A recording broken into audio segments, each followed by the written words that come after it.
Abiloaise.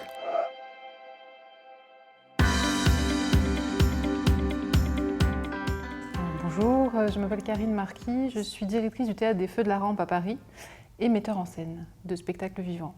En tant que metteur en scène, j'ai souvent des rendez-vous assez délicats avec de la presse, avec des producteurs où je dois être convaincante et en même temps paraître très posée, très calme.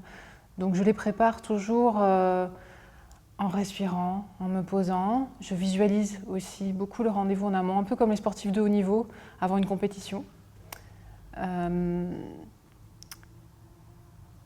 Si jamais il y a un débordement émotionnel qui arrive, de colère, de tristesse, qui est complètement inadapté à la situation, je donne rendez-vous à mon inconscient, à cette émotion-là. Mais l'inconscient, on ne peut pas le gruger, donc il faut être très précis.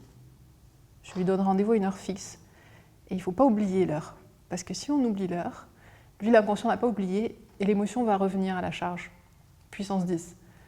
Au moins, ça me permet de me débarrasser d'émotions sur le moment dont j'ai besoin pour être calme et réceptive à la situation.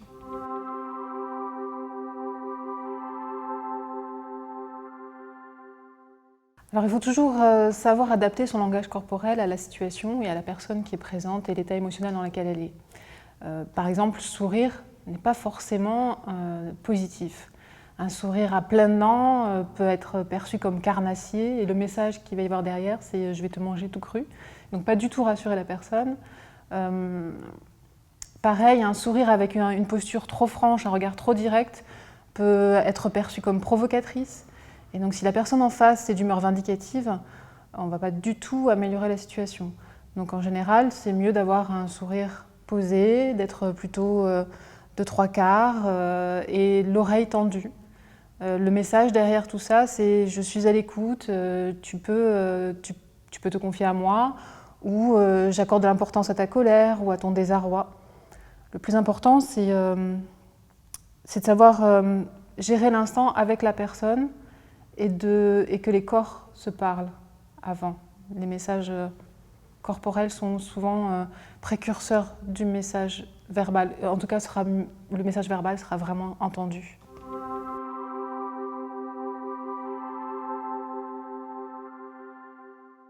Le non-verbal est un langage à part entière. Il favorise les relations, il favorise la mise en situation.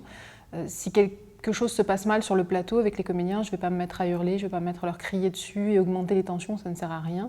Au contraire, je vais d'abord les écouter. S'il y a une colère, je vais la laisser s'exprimer et reprendre petit à petit la main en douceur, en parlant posément. Mais d'abord, ça passe par l'écoute. Je respecte aussi beaucoup le territoire. Le terrain du comédien, c'est la scène, c'est son espace à lui. Le mien, il est dans la salle. Si je suis obligée de monter sur le plateau, je vais le faire avec beaucoup de douceur, comme si je devais approcher un animal sauvage. Je ne vais pas me mettre à faire des grands mouvements, parler fort, sinon je vais le perturber. D'autant plus si je demande au comédien un investissement émotionnel fort sur scène, je vais justement respecter cet espace-là. Donc tous mes mouvements vont être beaucoup plus lents, mes paroles beaucoup plus lentes, beaucoup plus posées et avec beaucoup d'écoute.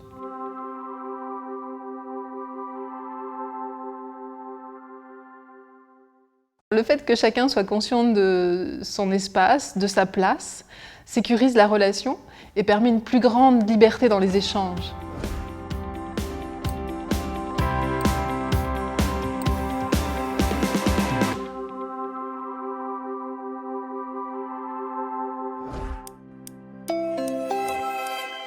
Abiloaise.